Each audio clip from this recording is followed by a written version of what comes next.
Jesus, no doubt, takes a deep breath, don't even want to know what he was thinking at this point, and he recreates the same sign, wonder, miracle, object lesson. He breaks 7 loaves, gives it to them.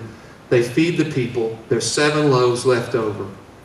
He's trying to tell them, can't you see that if you see people the way I see people, and you see what they need, and if you can see yourself making a connection, hands-on, personally, if you can see yourself put your hands on those people, I want you to know, not only are you going to have more than you could ever ask for or imagine, it's going to bring completion. 7. It's going to bring a maturity. It's going to bring completion to your life. Instantly, the Pharisees come and say, can you show us a sign? Jesus gets in the boat. He's still stirred up about these Pharisees. It's still on his mind. He's thinking about these Pharisees, and then he just says to the disciples, beware of the Pharisees' yeast. How many of you guys know what yeast is? How many of you guys know what yeast does to bread? Just in case you don't get the spiritual understanding to this with yeast and bread and stuff, elbow someone said, yeast is fluff. It's fluff. It's what makes the bread fluffy. It's fluff. What's Jesus saying? He's saying, beware of what the Pharisees are demanding to see. Beware of what the Pharisees think is important to see. Beware. They're always wanting to see topical signs. They see, but they don't have any eyes. The disciples confirmed they don't see any more at this point than the Pharisees do. And Jesus is like, you have eyes, but you can't see. You have ears, but you can't understand. When are you going to get this? So they get across the lake and they go to the next town. Jesus still in the same mode. It's a trilogy of events where Jesus is trying to teach the disciples to see, to see, to see, to see. And they come across a blind man. And the moral to the story isn't just that Jesus can open blinded eyes. We already know that. He's Jesus. The story is much deeper than that. So we pick the story back up. It says they came to Bethsaida, and some people brought a blind man and begged Jesus to touch him. He took the blind man by the hand and led him outside the village. When he had spit on the man's eyes and put his hands on him, Jesus asked, do you see anything? He looked up and said, I see people, and they look like trees walking around. Once more, Jesus put his hands on the man's eyes. Then his eyes were opened.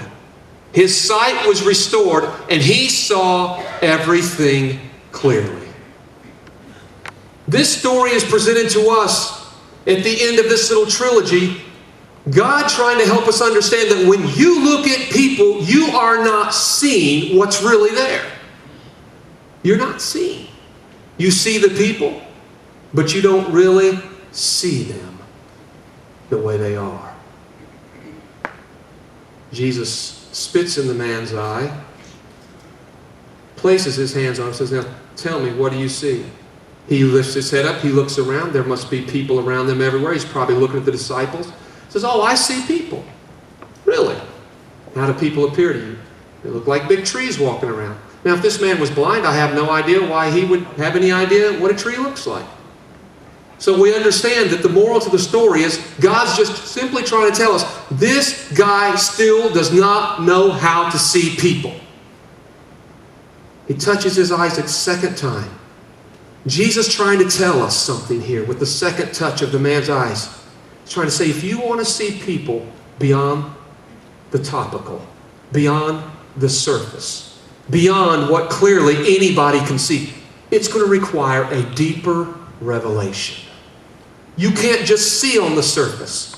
You see on the surface and you see their hair color and you see their body size and you see the color of their eyes, and then you watch them for a while and you pick up on some of their characteristics and some of their habits and some of their demeanor, and you say, oh yes, I see them and here's who they are, here's how they are. Saying, but you need a deeper revelation of people. You need to see people the way that I see people. People beyond the identity of their character, beyond the identity of their personality, beyond the identity of their vocation, beyond the identity of their reputation, beyond the physical, beyond the past, beyond the present. You need to learn to see people on a deeper level. The deeper revelation of the people that Jesus obviously saw different from us, when while we were sinners, He still saw something worth dying for. We look at sinners and we say things like, well, you reap what you sow. They had it coming. We tried to warn them. They should have stayed in school. They should have known that habit was going to catch up with them.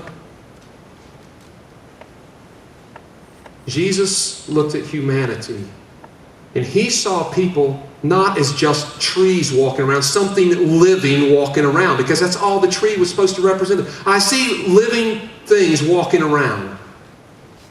And Jesus is saying, you've got to see beyond that. You've got to see deeper than that. A deeper revelation, the revelation of God, the way God sees people.